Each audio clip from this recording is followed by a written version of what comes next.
Olá, boa noite, pessoal. Já vamos iniciar o nosso estudo, tá bom? Vamos ver se chega mais alguém aqui. Boa noite, Marizene. Boa noite, Sara.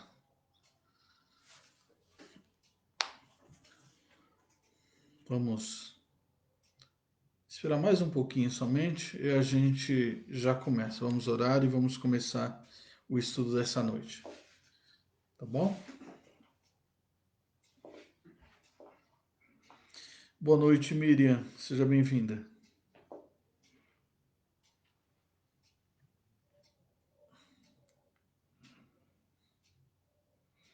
Hoje nós vamos estudar várias coisas interessantes aí no Apocalipse. Vamos adentrar mais ao livro propriamente dito. Estávamos somente na introdução, no panorama. Hoje vamos começar a discutir um pouquinho sobre os versículos, os 3 primeiros versículos do livro, tá bom? Vamos começar orando então, enquanto o pessoal vai chegando. Nós vamos orando. Deixa eu ver aqui. A Raquel também. Boa noite, Raquel. Deus abençoe. Vamos orar. Querido Deus e Pai, em nome de Jesus, nos achegamos a Ti, pedimos perdão pelos nossos pecados. Suplicamos que o Senhor seja favorável a nós, nos abençoando, ó Deus, apagando as nossas transgressões e também, ó Deus, juntamente conosco nesse estudo que faremos a tua palavra. Abre o nosso entendimento, dá-nos sabedoria e que possamos, ó Deus, tão somente ouvir a voz do teu Espírito, que sejamos fiéis à tua palavra, ó Deus, para que não haja nenhum erro em nossa vida nesse sentido de interpretar mal a tua palavra. Ajuda-nos, portanto, ó Deus, a sermos servos fiéis, verdadeiros, comprometidos com o Senhor. Abençoa a tua igreja, a quarta igreja presbiteriana de São Bernardo do Campo, a congregação presbiteriana do Alvarenga. Abençoa, ó Deus, os irmãos que estão conosco de outras comunidades, de outras igrejas, de outros estados, para que eles também juntamente conosco, se edifiquem na palavra, porque somos uma só igreja, um só corpo, o corpo de Jesus Cristo, os membros, ó Deus, do corpo da tua igreja que o Senhor chamou e redimiu pelo teu sangue. Nos abençoa, portanto, ó Deus, desde já te suplicamos também a bênção espiritual sobre aqueles que estão afastados, sobre aqueles que estão desanimados, sobre aqueles que estão longe, para que eles sintam o desejo e voltem, ó Deus, à tua casa em nome de Jesus. Te suplicamos também pelos doentes enfermos que estão nos hospitais, nos leitos, estão se tratando em casa, que o Senhor tenha misericórdia de cada um deles, ó Deus, dando ar, dando, ó Deus, a cura para que eles possam se ver o quanto antes livres e curados dessa doença, e como de todas as outras demais. Abençoa o coração, a vida e consola dos enlutados, aqueles que também já perderam entes queridos, ó Deus, nessa luta que temos travado dia a dia em nossa vida e em nosso mundo. Se conosco, Senhor, nós oramos desde já agradecidos no nome de Jesus. Amém. Vamos lá. Boa noite, Beth. A Beth também está conosco. A Miriam. Então vamos lá. Já estamos aí, temos aí 8 espectadores, 8 participantes. Que Deus, portanto, nos abençoe. Mandei a apostila para vocês. A Rosângela está conosco também. Rosângela Yamazaki. Deus abençoe, Rô. Seja bem-vindo aí. Bom, é um grande público aí de mulheres, né? Não sei se o Felipe está logado junto com a Sara lá. Felipe que está na Bahia, né? Mas enfim, um público grande de mulheres, né? É isso aí. Que Deus abençoe a vida das irmãs aí. A Nice também conosco. A Nice acabou de entrar. Ah, o Ataíde. Ataíde, o representante dos homens aí. Seja bem-vindo, Diácono Ataíde, Macilene. Muito bem, está crescendo o número aí, 10 espectadores. Muito bem, vamos lá, né? Às vezes tem até mais, a gente não sabe. Mas todos sejam bem-vindos. Eu mandei a apostila nos grupos da igreja, congregação, liderança e mulheres que oram. Então tá lá a apostila, vocês podem acompanhar, tá bom? A paz, Rosângela. Deus abençoe. Vamos lá então, vamos começar a continuar, na verdade, de onde nós paramos, que foi a sexta sessão. Tá lá na página 6 da apostila, a sexta sessão, a queda da Babilônia. Né? Encontra-se lá em Apocalipse 17, do 1 até o final do capítulo 19. Lembrando que o Apocalipse ele é cíclico, ele é escrito em sessões, né? Que repetem algumas informações e a mesma história é contada 7 vezes. Então, a sexta sessão, a ênfase dessa sessão vai ser a queda da Babilônia. Né? Nós vamos estudar o que representa a Babilônia aí no estudo do Apocalipse, né? Que é a sedução, né? da humanidade e dos crentes também. Então, nós vamos ver o que representa aí. Não é uma coisa boa, portanto, né? Mas agora, então, nós estamos apenas estudando aí, vendo um panorama da sessão. Apocalipse 17, abra sua Bíblia aí, deixa aberto nessa sessão por enquanto. Apocalipse 17, do 1 até o final do capítulo 19. Né? Começa assim então: veio um dos 7 anjos que tem as 7 taças e falou comigo dizendo: vem, mostrar-te-ei o julgamento da grande meretriz que se acha sentada sobre muitas águas. Bom, a palavra meretriz é prostituta mesmo, né? E a Babilônia é justamente isso. O papel dela é seduzir os filhos de Deus, é fazer pecar, né? Então,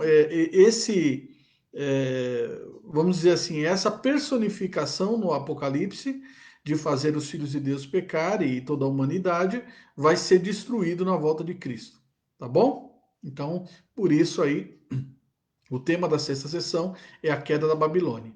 Então diz assim, a sexta sessão começa com um dos anjos que tem as 7 taças, convidando João a conhecer o julgamento da Babilônia. Né? Irmãos, lembrando que por que Deus está mostrando tudo isso? Né? Porque o próprio João ele está preso por conta do testemunho de Jesus Cristo, correto? Ele está sendo perseguido na época dele já, né? Depois de todos os apóstolos já terem morrido, praticamente, ele é o único que está vivo. A igreja está sofrendo uma grande perseguição, quer seja por Roma, quer seja pelos próprios judeus, né? E mais as heresias que estão se levantando dentro da própria igreja. Então, nós estamos no final do século I e ele está, ao mesmo tempo que ele faz uma revelação, né? O livro do Apocalipse é uma revelação futura, ela serve também como uma aplicação presente para o que eles estão vivendo naquele dia, certo? Então, muitos crentes estavam sendo perseguidos e muitos estavam decaindo da fé. Então, a mensagem serve como uma exortação e um conforto ao mesmo tempo. Uma exortação de que o mal será julgado. Né? Aqueles que estão levando os crentes a pecar, eles serão julgados e condenados. É isso que Deus está mostrando. Né? É mais ou menos um filho, alguém que chega para o seu filho e fala assim: ó, filho, não anda com essa pessoa, que o caminho dela já está julgado, o caminho dela já é certo, ela vai ser condenada, né? Então é isso que Deus está mostrando para João, para que João mande para as igrejas. Olha, se vocês continuarem nesses caminhos, vocês vão serem exterminados, vocês vão cair como a Babilônia vai cair. Então perceba, o livro ele é uma advertência, mas também é um conforto, Porque aqueles que estão sofrendo e permanecem firmes, eles estão vendo, tá vendo? Nós seremos vingados. A nossa opositora, o nosso inimigo será vencido na vinda de Cristo. E lembrando que eles esperavam a vinda de Cristo para o dia deles, o próprio João espera para o dia deles. Por isso que no final do verso 3, aí, Apocalipse capítulo 1, né? No final do verso 3, dá uma olhadinha lá comigo, ele vai dizer o seguinte, Apocalipse 1, 3. No finalzinho, pois o tempo está próximo. Então, esse tempo está próximo aí, eu vou, se der tempo ainda, explico hoje sobre esse versículo. É um tempo que ele esperava ali, para aqueles dias, tá certo? Então, eles esperavam a volta de Cristo para os dias dele, como Paulo esperou, como a igreja, né? Logo após a morte, crucificação e ascensão de Cristo, a igreja sempre esperou Cristo para os dias dela, né? Esse é um detalhe interessante da, é, né, da volta de Cristo, da doutrina da volta de Cristo e da doutrina da escatologia. Todas as igrejas de todas as épocas esperaram a volta de Cristo. E nós também precisamos esperar. Porque senão acontece o que a Bíblia diz que não pode acontecer, que é sermos pegos de surpresa. Tá certo? Então vigiai e orai, não é? Para que esse dia não ocorra assim de surpresa para os crentes. Tá certo? Então, os apóstolos, logo após a ascensão de Cristo, esperavam ele voltar. Uma geração posterior, que é a de Paulo, esperava Jesus Cristo voltar. E certamente Pedro ali, ou melhor, João ali na ilha de Patmos, quando escreve o Apocalipse, está esperando que Jesus volte nos dias dele, né? E nós também, e as igrejas de toda a época, de todas as épocas, tá certo? A igreja do segundo século, do terceiro século, e assim por diante, da Idade Média, os reformadores, né, o avivamento, e todos esses movimentos da igreja, essas épocas da igreja, aguardaram a volta do Senhor. E hoje não é diferente, na verdade. Quantas mensagens temos ouvido sobre a volta de Cristo?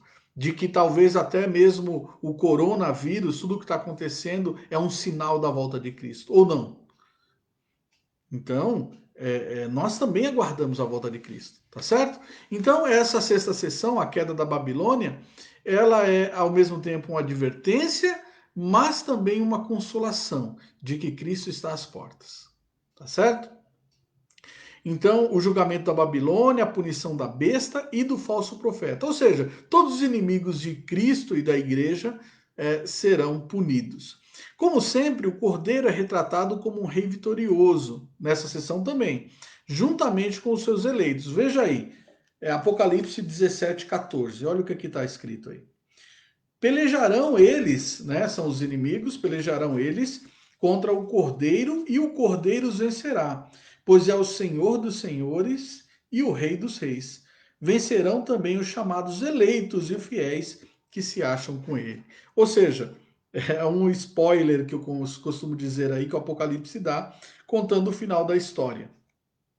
Ou seja, a igreja e o Cordeiro e a igreja vencerá os seus inimigos. Tá certo? Então isso serve como motivação para que aqueles que são verdadeiros crentes, estão assim desanimados, estão enfraquecidos, se animem, né? Se fortaleçam com essa mensagem do Apocalipse e aguarde a volta de Cristo.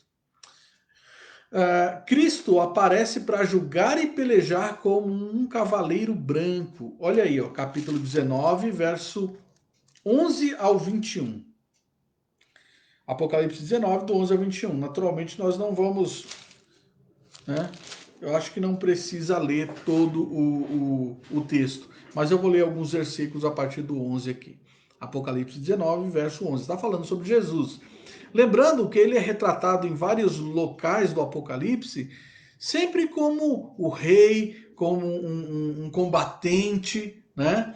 E a nossa desafio, portanto, é interpretar sobre quem está sendo falado, né? Aparecem vários cavaleiros, aparecem vários personagens do Apocalipse. Então, esse é um dos desafios de quem lê o livro do Apocalipse para entender. É entender esses cavaleiros, essas personalidades, esses símbolos que aparecem. Mas nesse caso aqui é o próprio Cristo, né? Esse cavaleiro branco, ou esse cavaleiro que assenta num cavaleiro branco, num cavalo branco, melhor dizendo.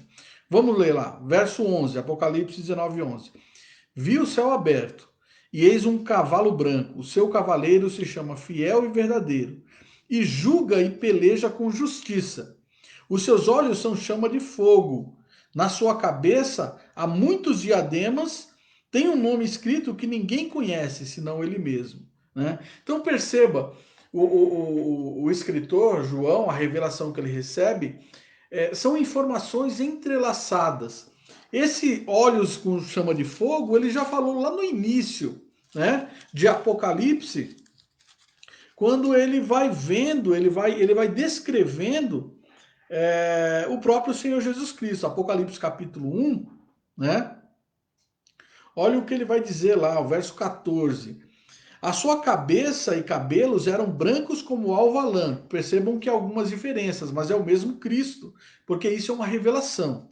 Né? Como neve, os olhos como chama de fogo. Opa, esse cavaleiro branco também tem olhos como chama de fogo. Pois é, ele é o mesmo Jesus Cristo. Ele só está sendo pintado de outra maneira, ele está sendo agora reproduzido. Né? Como eu disse, são várias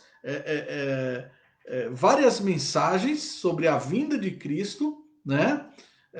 Desde a sua vinda ao mundo até a sua segunda vinda, né? De formas diferentes, de perspectivas diferentes.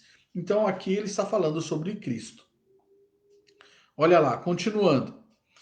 Verso 13: está vestido com um manto tinto de sangue, e o seu nome se chama Verbo de Deus. 1 João, né, ou melhor, João, capítulo 1, diz que no princípio era o Verbo, e o Verbo estava com Deus, e o Verbo era Deus.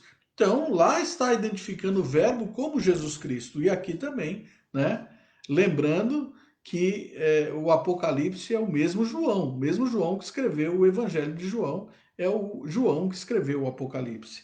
Ele está dizendo, né? E o seu nome se chama o Verbo de Deus. E aí ele vai continuando, e seguiam os exércitos que há no céu, montando cavalos brancos, com vestiduras de linho finíssimo, branco e puro. Sai da sua boca uma espada afiada, para com ela ferir as nações, e ele mesmo as regerá com cetro de ferro, e pessoalmente pisa o lagar do vinho do furor da ira do Deus Todo-Poderoso. Opa! Então, mais um monte de característica que ele já falou no capítulo 1 sobre Jesus Cristo. Tá certo? Essa questão aqui de ele ter uma espada afiada que sai da sua boca, de ferir as nações, de reger, né, com cetro de ferro. Nós vemos também que remete ao livro de Daniel. Então, vejam, aqui na sexta sessão, ele vai narrar a queda da Babilônia, dos inimigos de Deus, e desse combate, né, que Jesus Cristo veio trazer, mas ele já é vitorioso, tá certo? Então ele vem já como vencedor, né? Porque ele é Rei dos Reis e Senhor dos Senhores, né? A revelação deixa isso muito claro. Não vai haver uma batalha em que, olha, corremos o risco de perder, do diabo ganhar. Não, essa batalha já está determinada por Deus. Tá certo? Jesus Cristo já é Senhor do Senhor e Rei dos Reis. Então, ele vem apenas executar. Né? Apenas com o sopro da sua boca, ele vai exterminar todos esses inimigos. Né? Aí a gente lembra até do filme de Nárnia, né? O filme de Nárnia, lá de C.S. Lewis,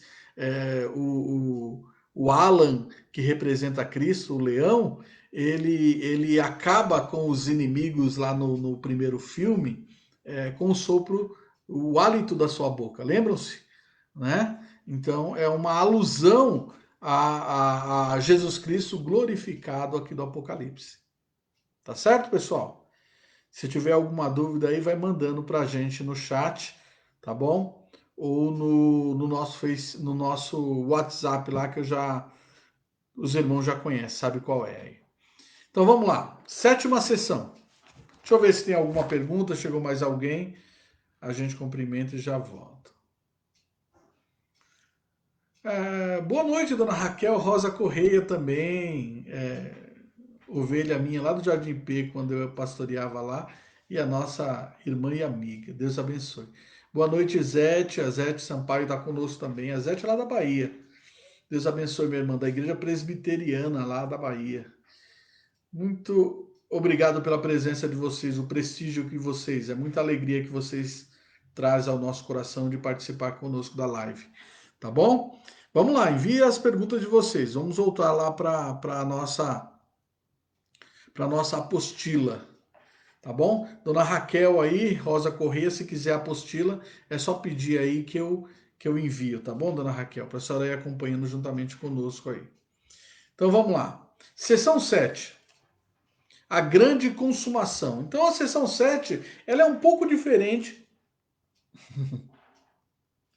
Ela é um pouco diferente das outras sessões, irmãos. A seção 7. Ela vai do capítulo 20 até o final do capítulo 22. Mas além de tratar sobre a vinda de Cristo e a batalha e tudo que sucede nessa época, né? É, desde a primeira vinda de Cristo até a sua segunda vinda, além de tratar sobre esses assuntos de maneira bem resumida, ele vai tratar sobre o novo céu e nova terra. Então, porque na consumação, né, o assunto principal dessa última sessão é a consumação, né? É quando Jesus vence, então, a batalha, juntamente com os santos, né? Aqueles que creem no seu nome, e então haverá novo céu e nova terra, e a nova Jerusalém desce do céu. Tá bom? Vamos ler um pedacinho, então? Apocalipse capítulo 20, verso 1 em diante. Então vi descer do céu um anjo, tinha na mão a chave do abismo e uma grande corrente. Ele segurou o dragão, a antiga serpente, que é o diabo, Satanás, e o prendeu por 1000 anos. E aí já começa, então, né, falar sobre essa condenação do diabo, né? Mas aqui tem bastante material, principalmente pela questão dos 1000 anos que o diabo fica preso, pela questão dos 1000 anos que Jesus vai reinar, né? Então, qual o significado desses 1000 anos? Alguns acreditam que é literal. Nós estudamos isso em escatologia, lembram?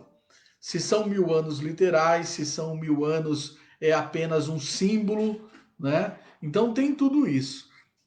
Graças a Deus está lá no final do livro. A gente vai demorar bastante para estudar sobre isso, porque é um assunto bem polêmico, né?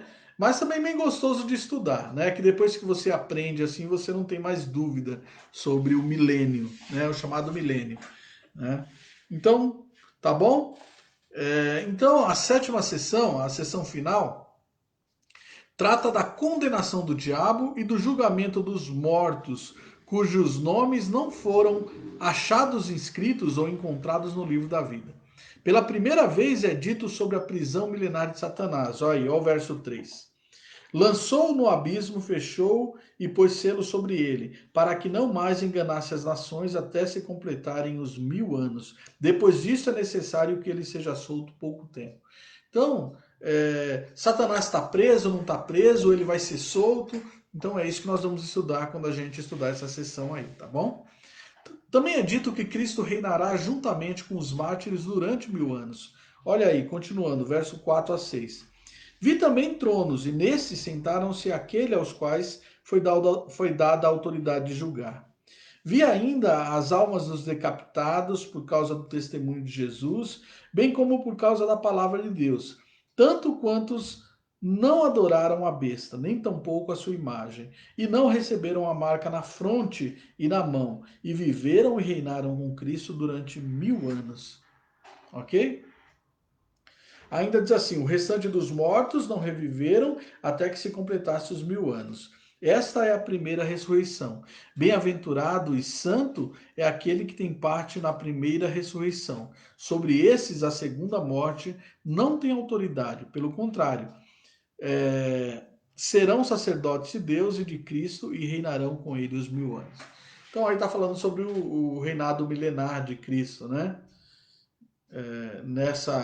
Nesses 6 primeiros versículos. A prisão de Satanás durante 1000 anos numa cadeia, ele será solto no final, mas aqueles que são de Cristo também reinarão com ele os 1000 anos, né? Há uma discussão vasta sobre isso. Nós tratamos essa discussão quando estudamos escatologia há alguns meses atrás e vamos tratar novamente quando chegar nesse capítulo aqui, tá bom?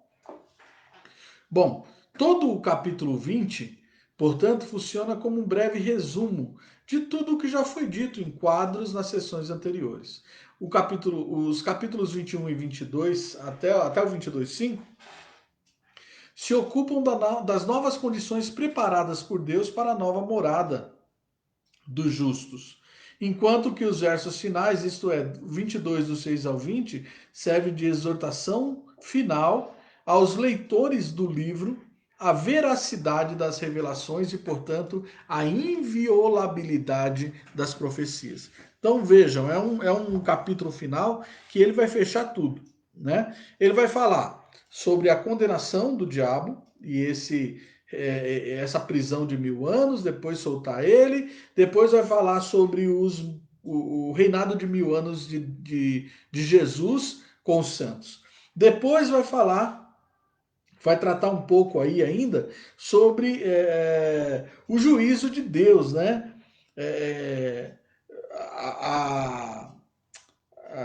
O grande juízo mesmo, sobre aqueles que não foram achados inscritos no livro da vida. Veja aí o verso 11, Apocalipse 20, 11, diz assim, ó, vi um grande trono branco, e aquele que nele se assenta, de cuja presença fugiram a terra e o céu, e não se achou lugar para eles, vi também os mortos, os grandes e os pequenos, postos em pé diante do trono. Então se abriram livros, ainda outro livro, o livro da vida foi aberto, e os mortos foram julgados segundo as suas obras. Né? Falam bastante sobre o julgamento das obras também lá no livro, lá no estudo de escatologia. Conforme o que se achava escrito nos livros. Deu o mar os mortos que nele estavam, a morte e o além entregaram os mortos que neles havia, e foram julgados um por um segundo as suas obras. Então a morte e o inferno foram lançados para dentro do lago de fogo. Essa é a segunda morte, o lago de fogo. E se alguém não foi achado inscrito no livro da vida, esse foi lançado para dentro do lago de fogo. Correto? Então, lembrando aí que esse é o grande julgamento, né? Onde as pessoas que não têm a marca de Deus, que é o sangue do Cordeiro, né? A Bíblia também fala de uma marca na testa dos filhos de Deus. Não é só os filhos do diabo que tem, né? Os filhos do diabo vão ter na mão e na testa, né? E nós vamos tratar também se essa marca é literal ou não é literal, tá? Na hora que chegar nesses textos aí. Mas os filhos de Deus têm uma marca na testa, né? Os filhos de Deus têm a marca de Cristo também. E esses que têm a marca não serão julgados, porque Cristo já pagou o preço. Né? Mas aquele que não está escrito no livro da vida, portanto, aqueles que não creram em Jesus, né? Esses serão julgados, condenados e lançados, né? Para dentro do lago de fogo com o inferno e com o diabo e com todos aqueles que foram usados pelo diabo. Tá bom? Aí também no final, a partir do verso do capítulo 22, verso 6 em diante, né? Aí vai falar do novo céu e nova terra, né? A partir do capítulo 21, vai tratar sobre o novo céu e nova terra. E vai até o 22:5, né? Até o verso 5 do capítulo 22 vai falar sobre as ruas, né? Sobre a estrutura da cidade, a Nova Jerusalém, as muralhas de jaspe, de ouro reluzente, vai ter um ouro lá transparente, vai ter coisas maravilhosas lá e vão ser tratadas aí nesses nessa porção do 20, do início do capítulo 20, até o versículo 5 do capítulo 22. Não, melhor, início do capítulo 21 até o 22, 5. Tá? Então aí vai tratar sobre o novo céu, a nova terra, como é que vai ser lá, né? É, o que Deus preparou para os seus santos. E quando chegar no verso 6 em diante, aí só vai vir exortação, né? Para que se creia nesse livro, para que não se mexa nesse livro, para que não se tire nada desse livro, não se ponha nada nesse livro, para mostrar, né, o quanto é inviolável esse livro, essa profecia, né? Depois, mais para frente, nós vamos tratar da importância desse livro na época, né? O livro do Apocalipse demorou um pouco para entrar no cânon do Novo Testamento, né, dos livros sagrados, ser aceito pela igreja como um livro sagrado. Quando, na verdade, ele deveria ser o primeiro, porque ele reivindica dentro dele ser escritura sagrada, tá certo? Ele reivindica. Numa época em que o Novo Testamento ainda, os evangelhos, as cartas de Paulo, ainda não eram usadas como escritura sagrada. Mas o livro de Apocalipse reivindica isso para si. Tá bom? Então, ele é um livro muito importante. Alguma pergunta sobre isso? Podemos continuar aqui? Vamos lá. Paulo Ivo também, nosso irmão Paulo Ivo. Deus abençoe, Paulo. Seja bem-vindo.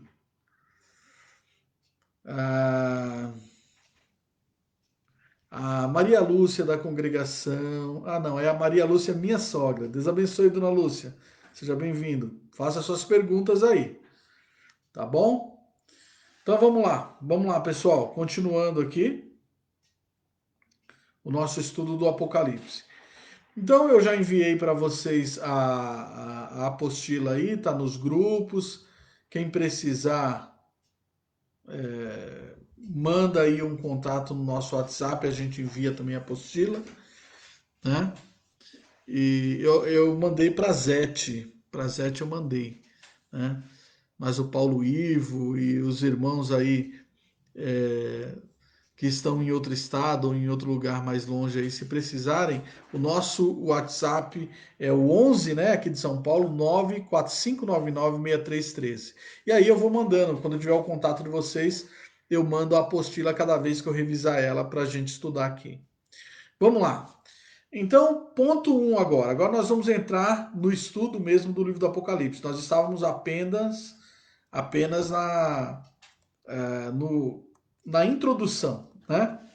No panorama do livro, dando uma olhada sobre todo o livro. Por isso que nós vimos sessão por sessão, da primeira até a sétima sessão. Então, agora nós vamos estudar um pouquinho, ler o livro, né? Versículo por versículo. A nossa ideia é estudar todo o livro. Não sabemos quanto tempo nós vamos gastar com isso. Provavelmente será muito tempo, meses, vários meses estudando o livro do Apocalipse. Talvez mais de 6 meses, provavelmente mais de 6 meses. Mas estamos começando agora. Então vamos lendo versículo por versículo, sessão por sessão, como se fosse um comentário. E vamos comentando e tirando dúvidas. Tá certo? Então, os primeiros versículos a serem lidos são Apocalipse 1, do 1 ao 3. Abra sua Bíblia em casa, né? E leia Apocalipse 1, do 1 ao 3. Leia com bastante atenção. Né? Faça perguntas à Bíblia. Por que isso? Do que ele está falando? Essa é a ideia. Então vamos lá. Apocalipse 1, do 1 ao 3 diz assim: Revelação de Jesus Cristo, que Deus lhe deu para mostrar aos seus servos as coisas que em breve devem acontecer, e que ele, enviando por intermédio do seu anjo, notificou ao seu servo João.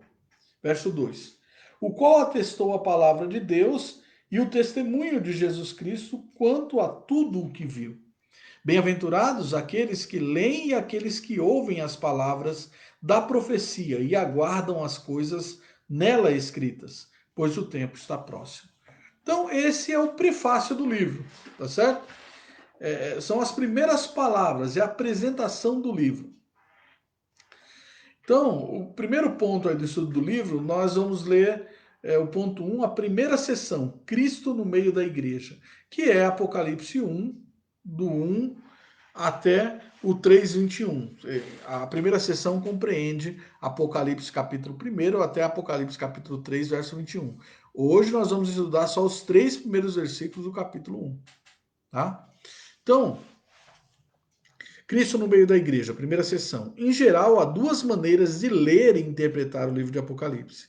De modo progressivo, que é linear cronológico, e eu já expliquei mais para cima aí que esse tipo de leitura do Apocalipse ninguém entende, porque inclusive há pessoas, né, que acreditam que o livro de Apocalipse não é inspirado, ele é um recorte de um monte de coisas, que várias pessoas escreveram ali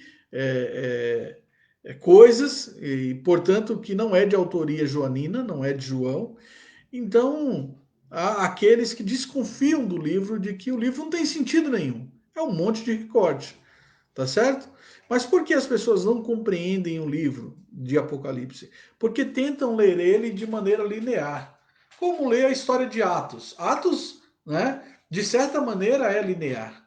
Embora às vezes ele volte para contar histórias, né, que aconteceu lá no passado, já está lá na frente, ele está contando uma história. Por exemplo, quando Pedro ele vai evangelizar, ele conta a história de Jesus, de como crucificaram Jesus, de como Israel é culpado pela crucificação de Jesus. Então ele conta toda a história, ele volta na história, né? Mas de qualquer forma, Atos nós podemos considerar linear, né? Os próprios evangelhos, né? Embora o que nós chamamos lá né, de alocar o material, os evangelistas colocaram passagens, né, da forma que o Espírito Santo achou melhor, né? Você pode ler os evangelhos linearmente, porque começa com o nascimento ou o batismo de Jesus e termina praticamente com a sua ressurreição, né?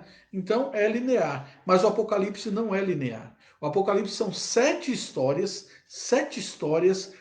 contadas sobre o mesmo fato, que é a vinda de Cristo, né? A obra de Cristo, a encarnação de Cristo, né? Morte e ressurreição e depois a sua segunda vinda para julgar o mundo, né? E o diabo e as forças do mal. Então é contado 7 vezes essa história.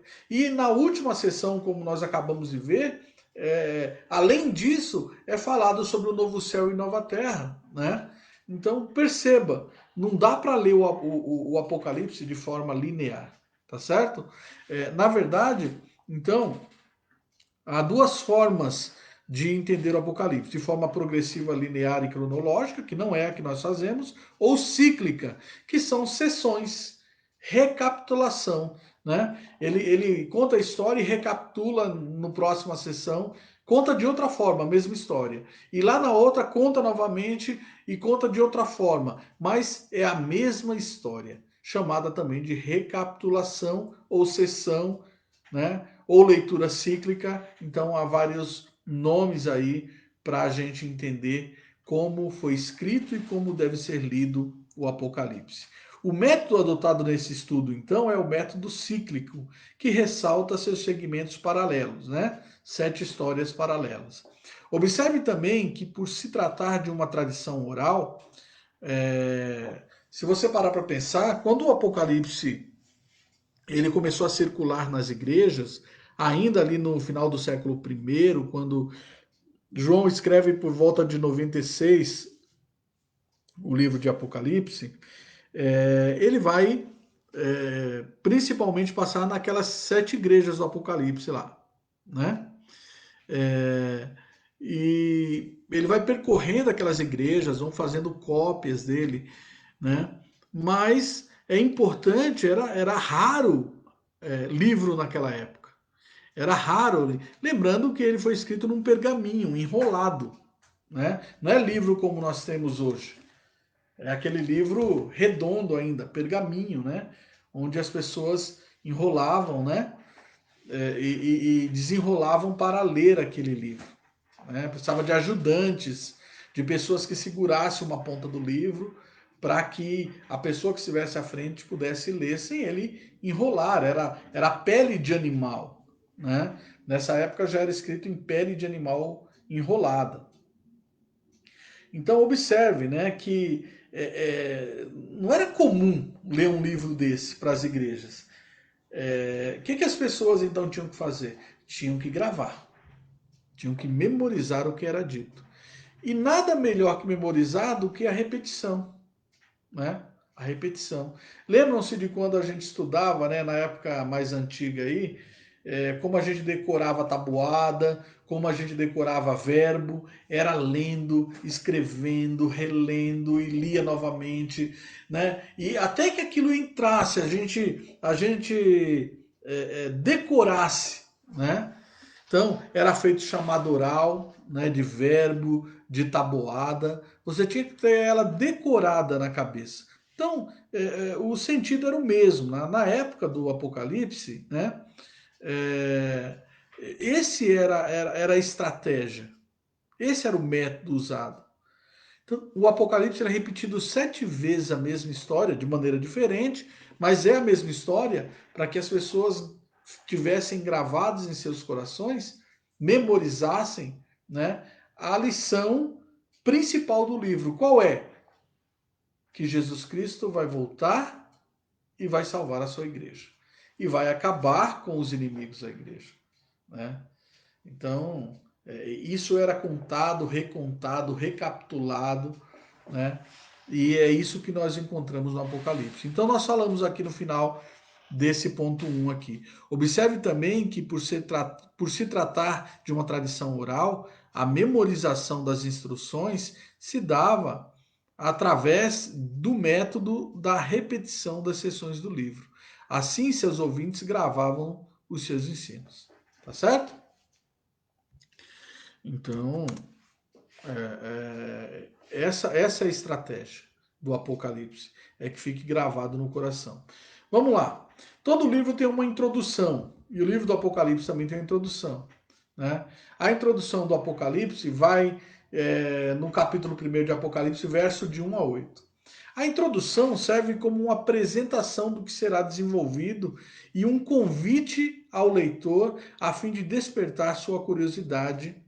Ao mesmo tempo, despertar também, né, a relevância do que será exposto, do que será tratado.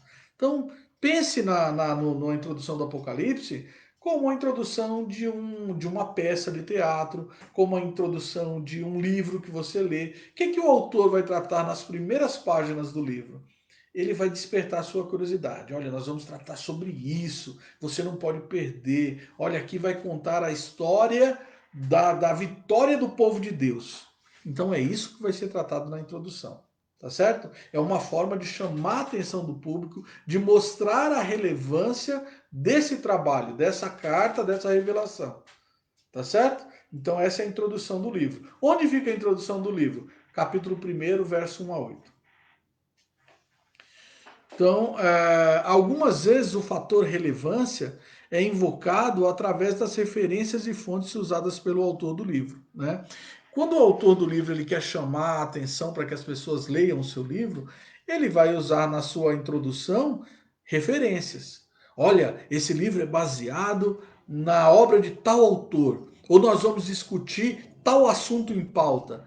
Né? Ou seja, você desafia o seu ouvinte, né, o seu espectador, a ter atenção porque vai ser falado de uma coisa importante. Então essa é uma estratégia, né?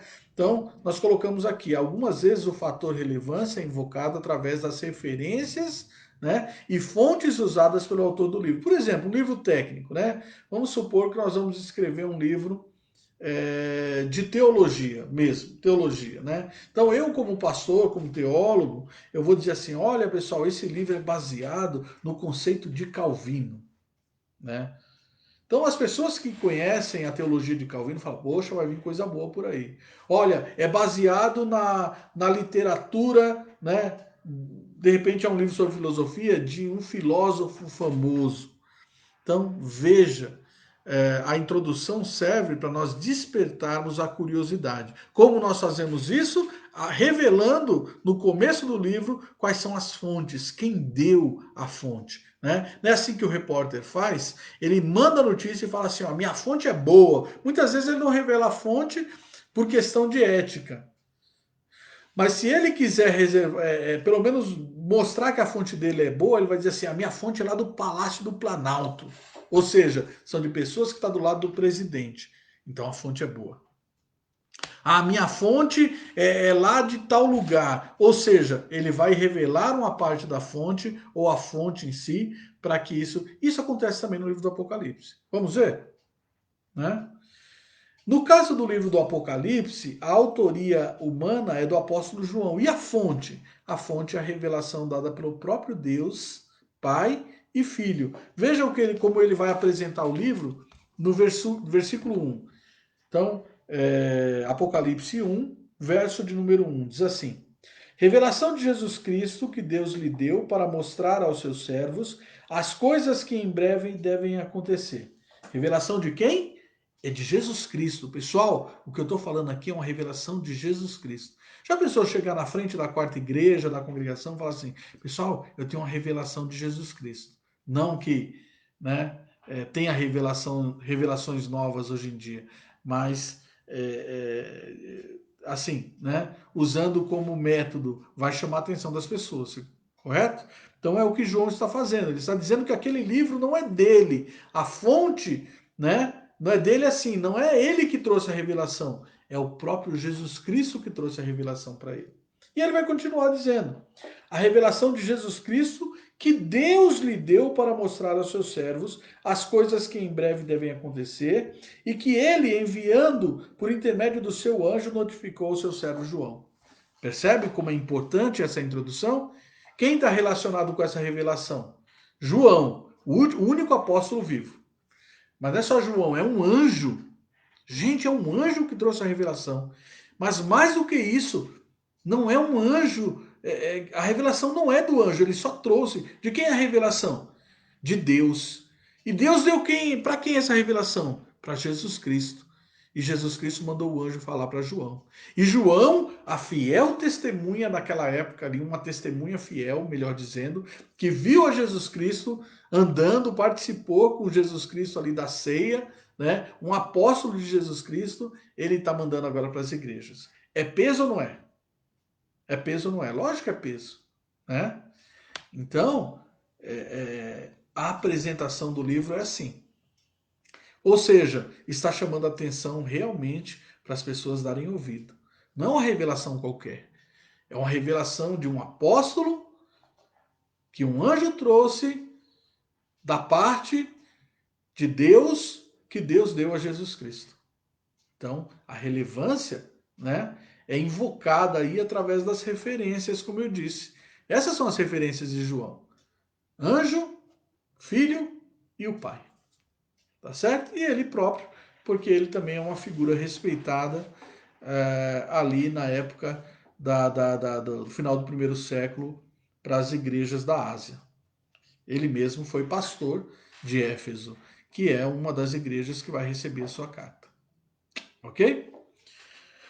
Muito bem. Então, aqui terminando aqui já no começo da página 7, eu vou dizer assim: no caso do livro do Apocalipse, a autoria humana é do apóstolo João e a fonte é a revelação dada pelo próprio Deus, Pai e Filho e o Espírito Santo, né? O Espírito Santo também está envolvido aí, né? Além do anjo. Veja aí no verso 4 de Apocalipse 1, diz assim: João, as 7 igrejas que se encontram na Ásia, graça e paz a vós outros, da parte daquele que é, que era e que há de vir. Né? Ou seja, Deus mesmo e Jesus Cristo. Jesus Cristo sempre foi. Ele é o eu sou, como Deus é. Né? E da parte dos 7 espíritos. Lembrando que 7, no Apocalipse, vai aparecer muito esse número e representa a plenitude. Sete espíritos não são sete, o número sete de espírito, mas é todo o espírito, é a plenitude do Espírito de Deus, ou seja, o Espírito Santo. Tá bom? João estabeleceu o cenário para sua epístola, exaltando a Cristo como a fonte de sua revelação, identificando-se e denominando os destinatários como servos. Então, João ele é um servo, né? Ele vai dizer aí que ele é um servo, né?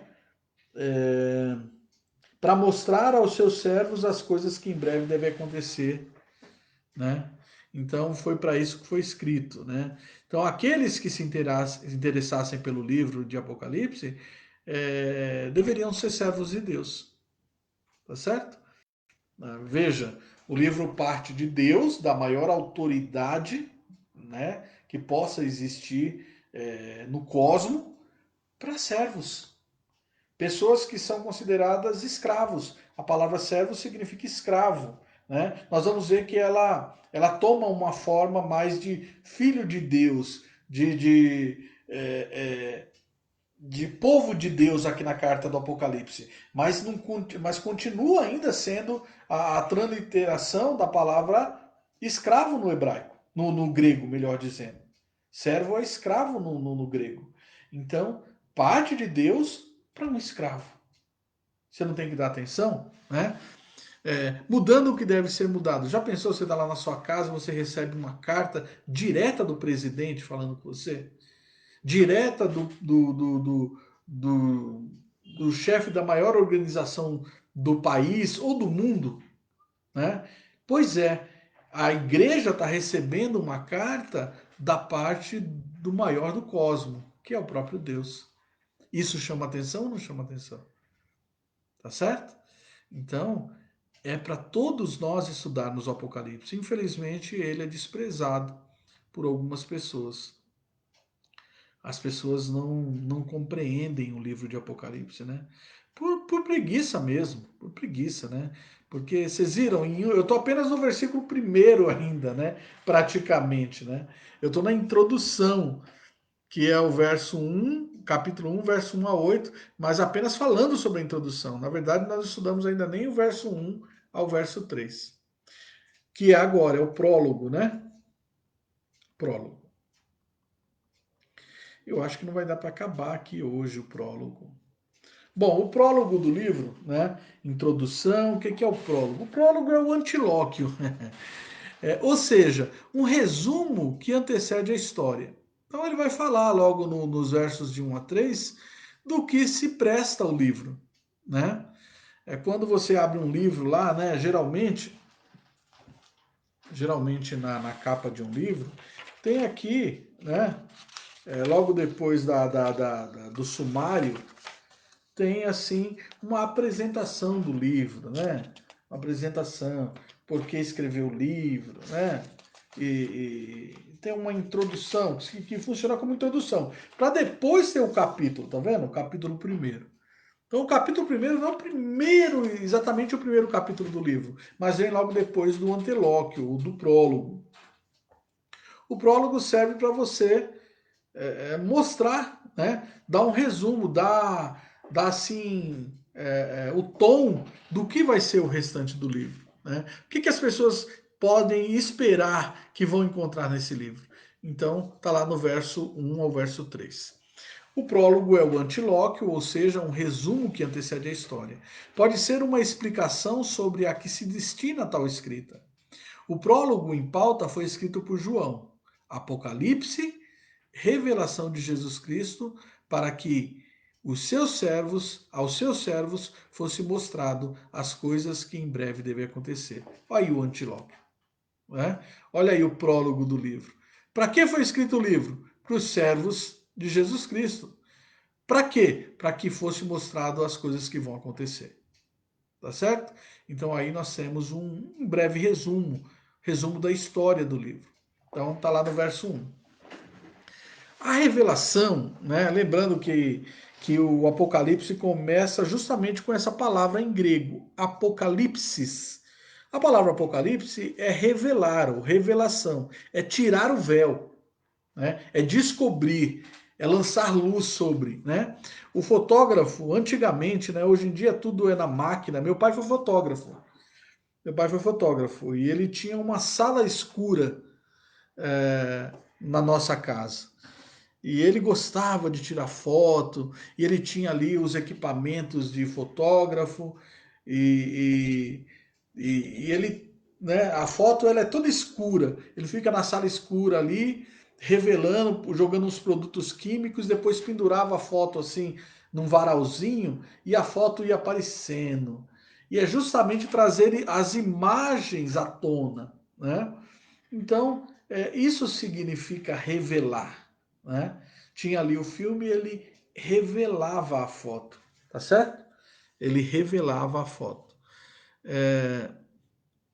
Então, irmãos, a palavra Apocalipse significa justamente isso, trazer à luz, revelar, revelação, né? Por isso que nós chamamos o Apocalipse de uma revelação, porque a palavra grega Apocalipse é revelar, é revelação. Então, a revelação não somente abrange o futuro, não é uma revelação do que vai acontecer somente. Apesar dele estar dizendo aí, né? Das coisas que em breve devem acontecer. Lógico, algumas coisas, vamos dizer assim, o principal era saber o que ia acontecer, né? Que era a vitória de Cristo e a condenação do diabo. Mas era revelar, o Apocalipse, ele revela coisas que já passaram, né? Então é uma revelação sobre o futuro, mas também sobre o presente e o passado, para que as pessoas possam compreender a história inteira, né? É como você chegar para o seu filho e tem um fato mal entendido da sua vida que ele não entende, né? Vamos supor, né? Aí acontece às vezes na vida real. Um filho que foi dado para doação, alguém que adotou um filho e ele assim quando ficar maior, alguém conta para ele, ó, você não é dessa família, você foi adotado. E ele quer saber por que ele foi adotado, né? Então, tá lá no passado a história, vai ser revelado para ele. Uma história do passado vai ser revelada. Então é isso que o Apocalipse faz. Ele vai contar a história do passado, a história do presente e a história do futuro. E vai trazer luz, vai trazer clareza sobre essas histórias para que o povo de Deus possa então ter fé e assim possam perseverar é, no caminho de Deus, na obra de Deus. Por quê? Lembrando que eles estão vivendo um tempo de perseguição, né? Como nós hoje estamos vivendo um momento difícil, né? E como é gostoso a gente receber uma palavra de conforto. Olha, tudo isso vai passar. Deus está no comando. E a pessoa ali é revigorada, né? A pessoa é revigorada. Então, esse é o sentido também do Apocalipse, é revigorar a fé das pessoas ali, consolar aquelas pessoas que estão fracas, para que elas continuem no caminho até que Cristo possa voltar ou até que, né, elas desempenhem o seu papel dentro do plano de Deus e seja recebido por Deus na glória dos céus. Tá bom? Então a revelação não somente abrange o futuro, mas a tudo que está relacionado com o futuro, né? O que está relacionado com a volta de Cristo? A vinda de Cristo primeiro. O que está relacionado com a volta de Cristo? A perseverança da igreja, a história da igreja. O que está relacionado com a volta de Cristo? As hostes malignas que perseguem a igreja, que matam os crentes, mas que lá na frente também, quando Cristo voltar, serão destruídas essas hostes malignas. Então perceba, o livro ele confronta toda hora o passado e o futuro, o passado e o futuro, e o presente, e o presente, tá bom? Então a igreja nesse jogo nesse exercício de olhar para o passado e olhar para o futuro, a igreja vai se fortalecendo e aguarda a volta de Cristo. Bom, ah, nesse sentido, o próprio Jesus, que recebeu a revelação do Pai, revela a João a si mesmo através de um anjo. Então, o livro do Apocalipse, como nós já dissemos, ele é cheio de símbolos, né? Então Jesus Cristo ele vai se auto-revelar, ele vai dizer assim, ó, esse sou eu, né? Esse a quem a revelação que Deus deu, sou eu, né? Então ele ali na revelação, a revelação que ele está trazendo para João através do anjo, ele está se auto-revelando, né? Vamos dizer assim, uma figura que a igreja já conhecia, mas não conhecia, por exemplo, como juiz vingador. Então, vai aparecer um Jesus Cristo glorificado na maioria das vezes no Apocalipse. Aquele que tem a espada na boca, aquele que tem um manto, aquele sobre o cavalo branco, aquele que destrói com a espada que sai da sua boca, né? Que regerá as nações com cetro de ferro. Quem que a igreja da época de João O que eles sabem sobre Jesus? Ah, sabe o que eles sabem sobre Jesus? Que Jesus foi o Filho de Deus, mas foi humilde, morreu na cruz, perdoou os pecados ali na cruz. Mas eles têm pouca experiência sobre o Jesus juiz, o Jesus Deus, o Jesus que volta glorificado, né? E comandando todos os exércitos do céu para se vingar, então, daqueles que o desprezaram e daqueles que o mataram, daqueles que não confessaram o seu nome. Então, Jesus, aos poucos, ele vai se revelando no livro do Apocalipse, né? Então, no prólogo, nós já temos tudo isso, né? Quando João vai falando aí sobre o que vai acontecer no livro, ele vai tratando a questão da revelação, a questão do nome duplo de Jesus. O próprio nome com que ele apresenta Jesus no Apocalipse é um tipo de revelação, né?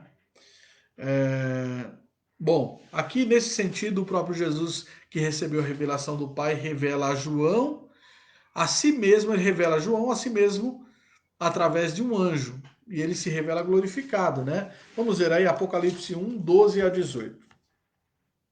Apocalipse 1, 12 a 18. Olha aí.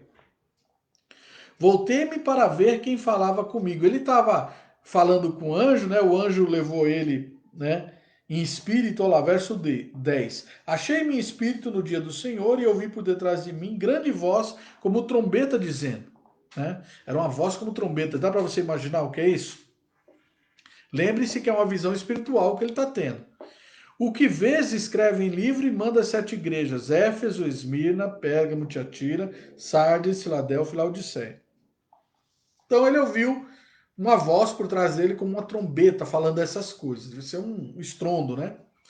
Voltei-me para ver quem falava comigo e voltado vi 7 candeeiros de ouro. Ele olhou para trás e em vez de ele ver uma pessoa que estava falando, ele viu 7 candeeiros de ouro. E no meio desses candeeiros, um semelhante ao filho do homem. Lembrem-se que essa é uma referência de Daniel ao Messias, ao Cristo. Jesus Cristo mesmo disse que ele é o filho do homem, certo? Ele se revela assim nos evangelhos. Com vestes talares, né? Essas vestes talares são vestes de rei, né? E de sacerdotes. Eles usavam essas vestes talares. Continuando aqui, e cingido à altura do peito com uma cinta de ouro, ou seja,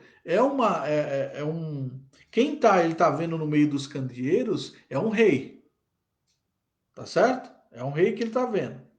A sua cabeça e cabelos eram brancos como a alva lã. Ele não vê o Jesus Cristo que andou, mas ele vê uma figura espiritual de Jesus Cristo, né? O cabelo branco aí, né? Eu vou tratar sobre isso um pouco mais para frente. Mas o cabelo branco aí é sinal de respeito, né? É sinal de autoridade também. Os anciãos de Israel, né? Os que tinham as cãs, né? Chamada de cãs também, o cabelo branco, eram aqueles que governavam a Israel. Então o cabelo branco está relacionado com autoridade, né?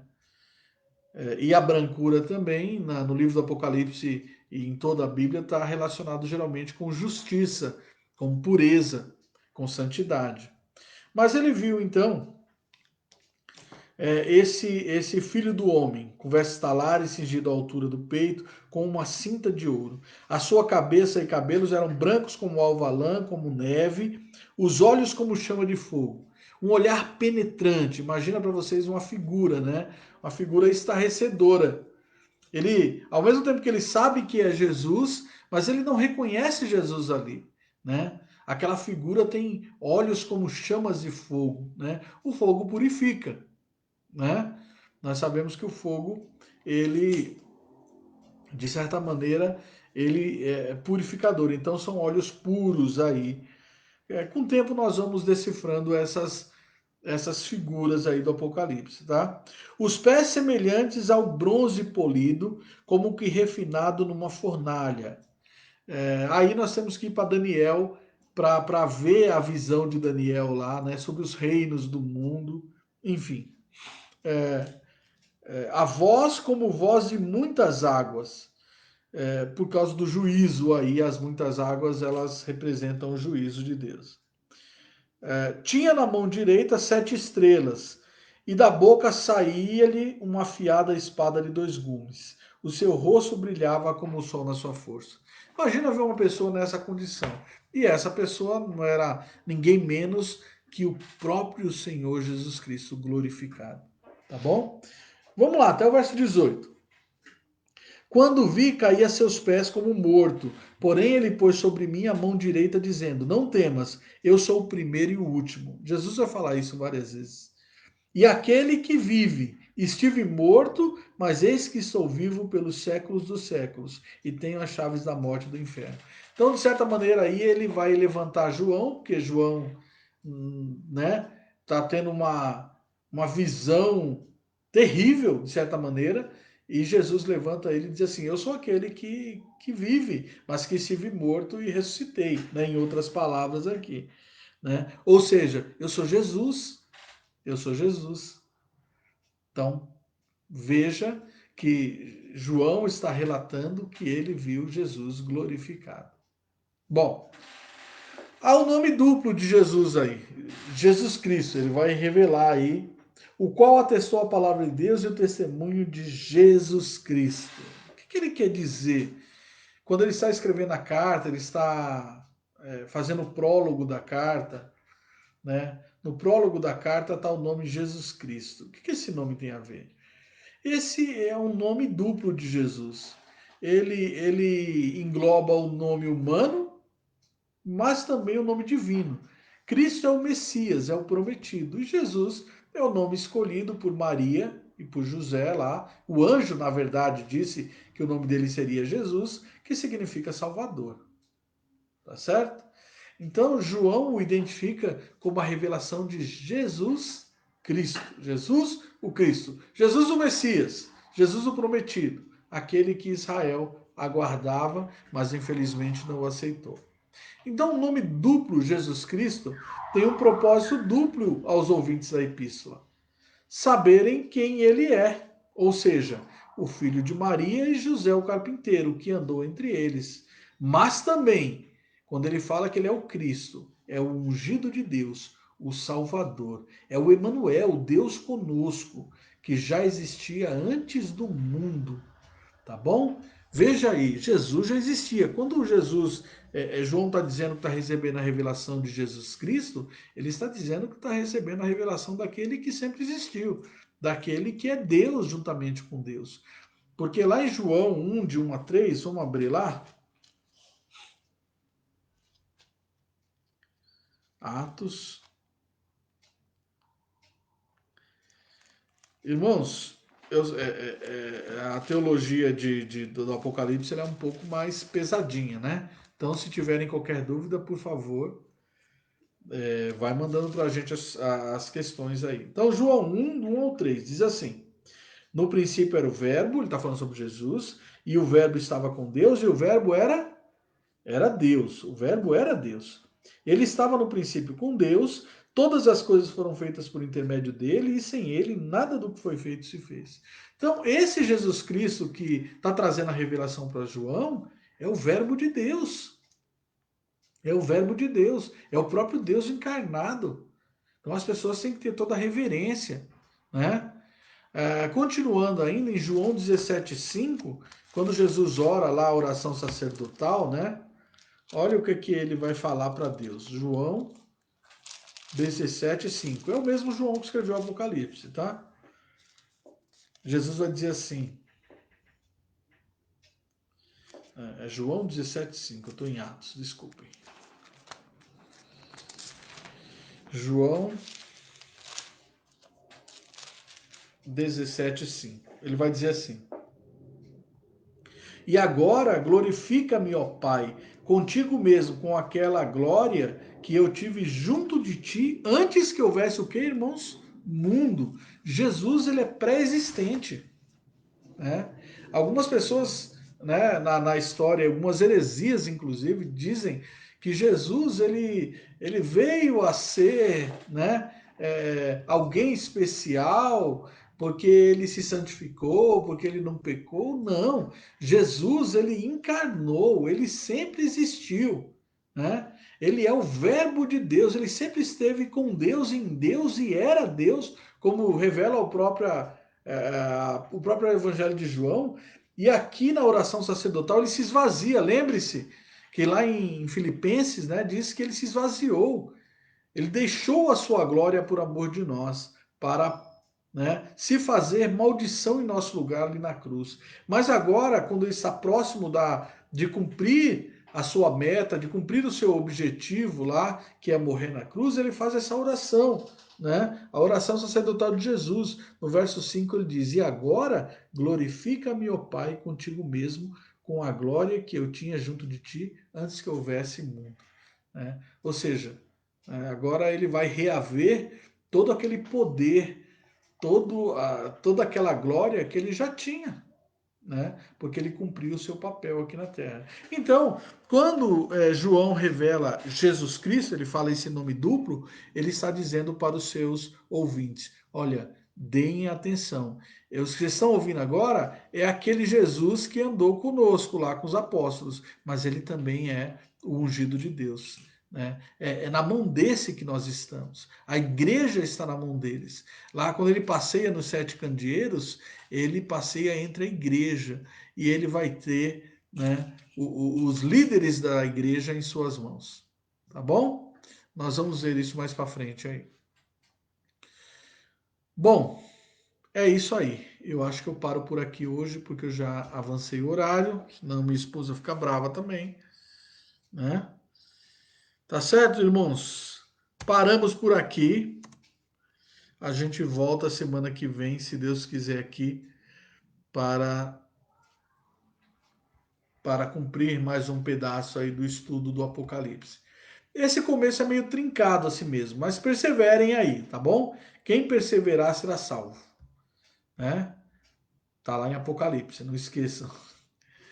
Deixa eu ver se tem alguma pergunta, alguma questão. Muito bem explicado, disse a Rô. Amém. A Ivandi também tá aí. Seja bem-vinda, Ivandi. Não falte semana que vem. Uma bênção ter você